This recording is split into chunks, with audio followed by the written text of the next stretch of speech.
ভূমিকম্প শুরু হয়ে গেছে।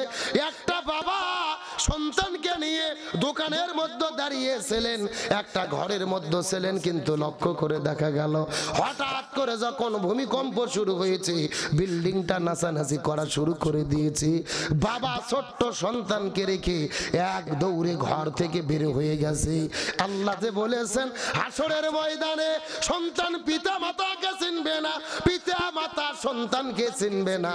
আল্লাহ ভূমিকম্প দেওয়ার মাধ্যমে যেন প্রমাণ করে দিচ্ছেন শুধু হাসরের ময়দান নয়, এই দুনিয়ার ভেতরেও বিপদে পড়লে কেউ কারো জন্য দাঁড়ায় না। গতকালকে বাংলাদেশে ভূমিকম্প হয়েছে, আজকে আবার দুইবার ভূমিকম্প হয়েছে।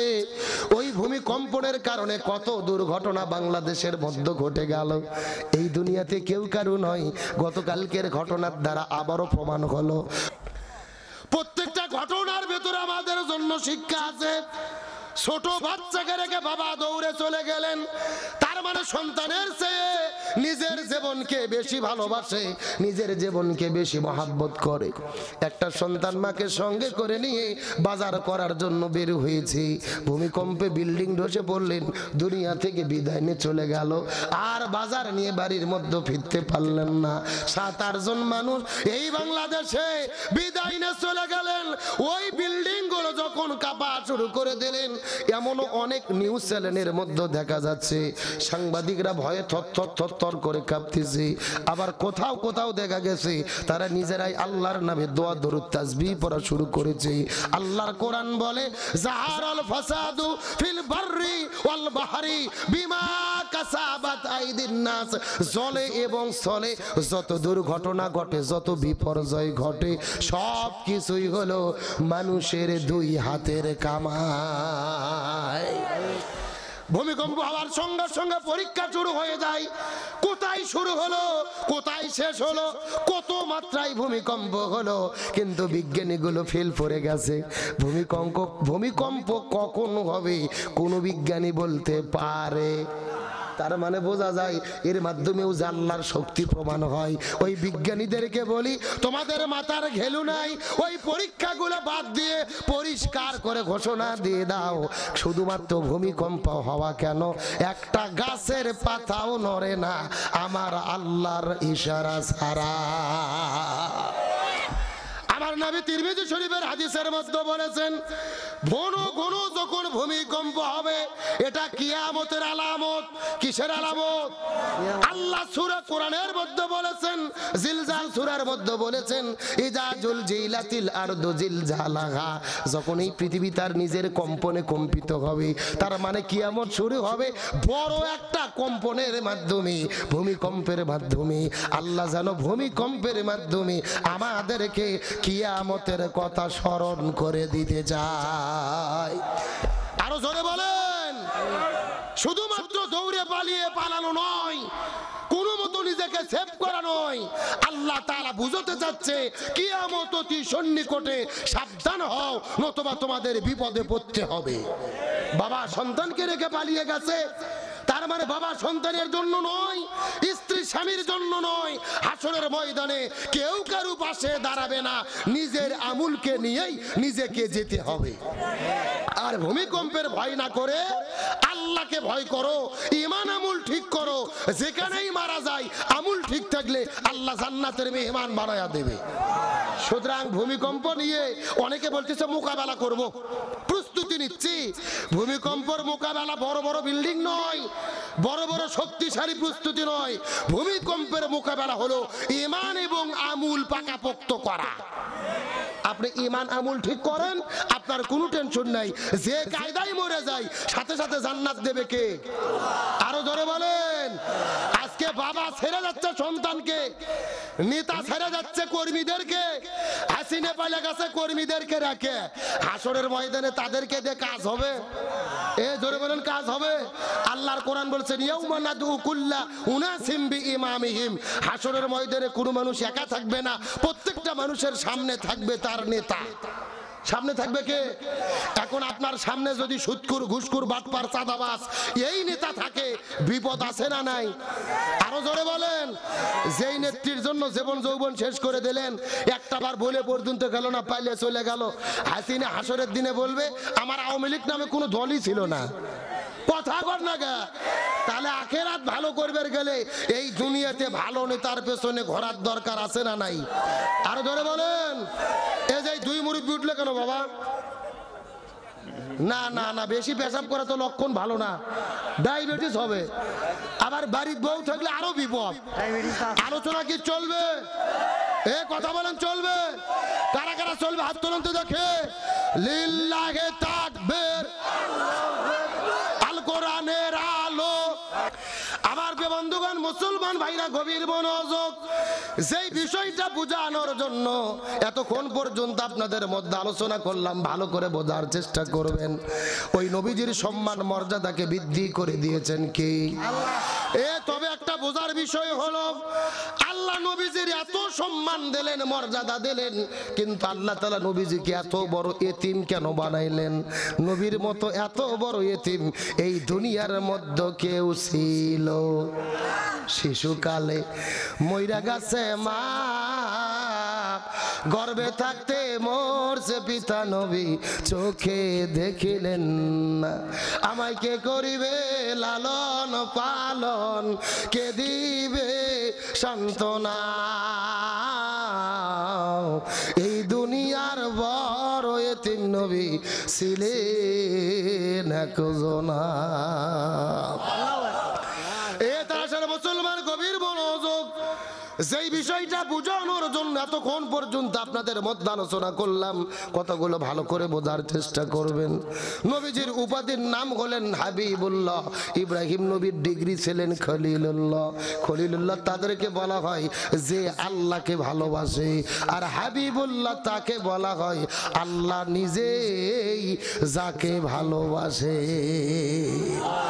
এখন আমার প্রশ্ন হলো, আল্লাহ যদি নবীকে এত পরিমাণ ভালোবাসবে, নবীকে এত বড় এতিম কেন বানাইলো? নবীর জন্মের আগেই নবীর বাবা দুনিয়া থেকে বিদায় নিয়ে চলে গেছেন। নবীর জন্মের কিছুদিন পরে নবীর মা বিদায় নিয়ে চলে গেল, দাদাও গেলেন, দাদিও গেলেন, নবী চলে গেলেন তার চাচা আবু তালিবের কাছে। এত বড় এতিম আল্লাহ কেন বানাইলো? এর পেছনে কারণ আছে না নাই? গভীর মনোযোগ। এই পৃথিবীর বিখ্যাত বিখ্যাত মুফাসসিরগণ, মুফতিগণ ব্যাখ্যা করেছেন।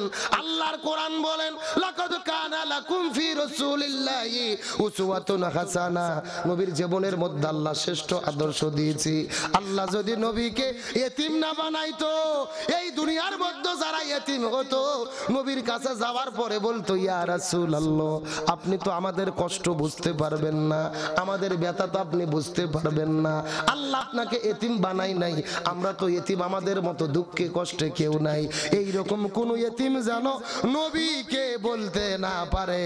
আর এতিমদের আদর্শটাও কেমন হওয়া দরকার, এই আদর্শ যেন নবী হতে পারে।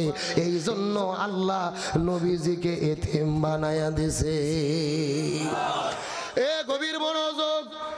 নবীর বাবা বিদায় নিলেন, মা বিদায় নিলেন, দাদা বিদায় নিলেন, নবী চলে গেলেন তার চাচা আবু তালিবের কাছে। আবু তালিব নবীজিকে মহব্বত করলেন, ভালোবাসলেন, বাড়িতে থাকার মতো জায়গা দিলেন, খাবার মতো 3 সন্ধ্যা খাবার দিলেন, বস্ত্র দিলেন, ব্যবসা বাণিজ্য ছেড়ে দিলেন, নিজের সন্তানের মতো লালন পালন করলেন। আবু তালিব যেই সম্মান মর্যাদা নবীকে দিয়েছে, এত মহব্বত ভালোবাসা দুনিয়াতে কেউ দিতে পারে নাই।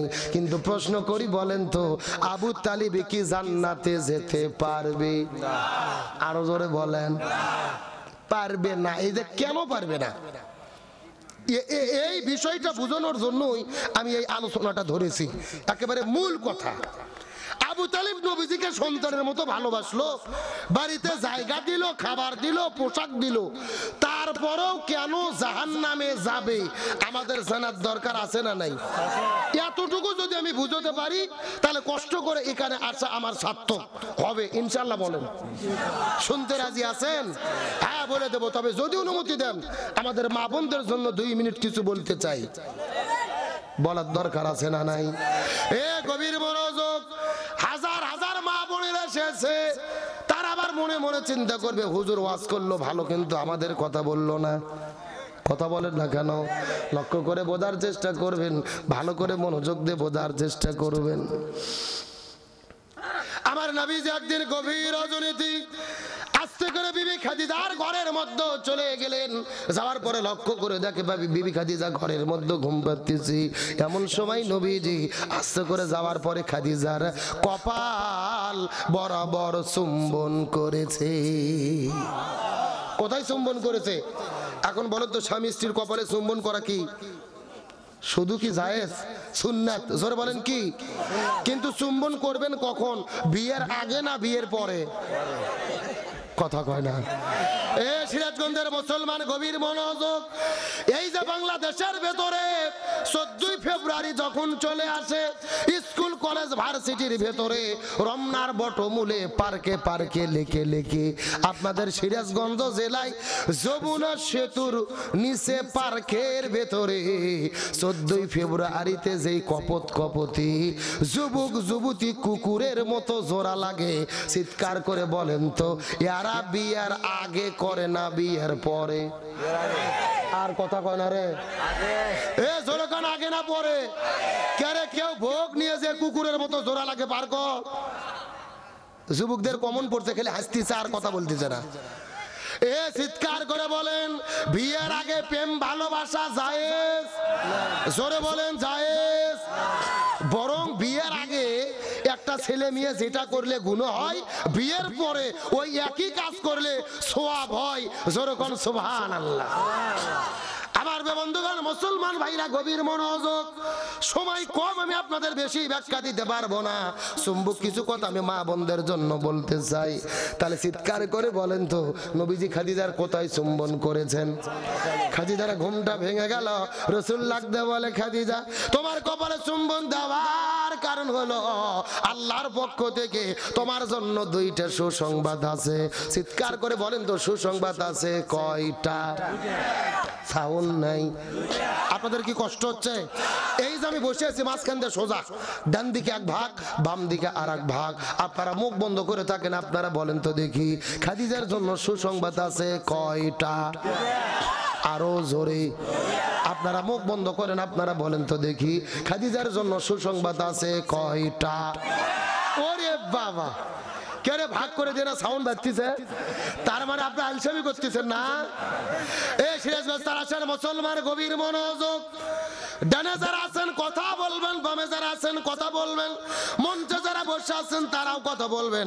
সবাই মিলে চিৎকার করে বলেন তো, খাদিজার জন্য সুসংবাদ আছে কয়টা? আরো জোরে। ফাতেমা খাদিজা মুসকে মুসকে হাসা শুরু করলেন। খাদিজা বলে, ইয়া রাসূলুল্লাহ, কি আমার জন্য 2টা সুসংবাদ আছে, বলেন তো দেখি।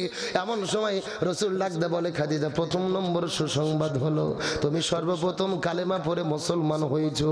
তোমার যত সম্পদ ছিল ইমানদার মুসলমানদের জন্য তুমি বিলিয়ে দিয়েছো।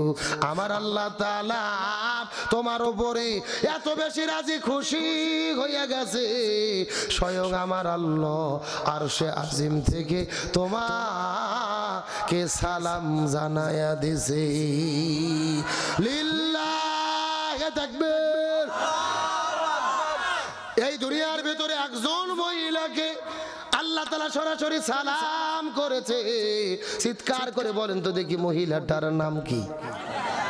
আপনারা ঠিকই সুবহানাল্লাহ বললেন, কিন্তু খাদিজা হাউমাউ করে কান্না করা শুরু করে দিলেন। রাসূল বলে, খাদিজা তুমি কেন কান্না করা শুরু করলে?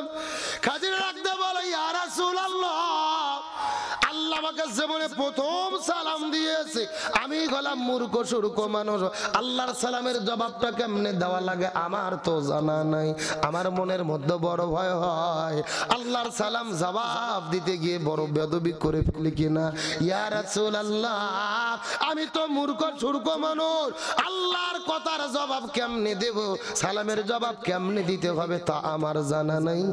ইয়া রাসূলুল্লাহ, আপনি আমার পক্ষ থেকে আল্লাহকে সালামের জবাব দিয়ে দেন। আমি সালামের জবাব দিতে পারবো না। ইয়া রাসূলুল্লাহ, আপনি একটু আমার পক্ষ থেকে আল্লাহকে সালামের জবাব দিয়ে দেন।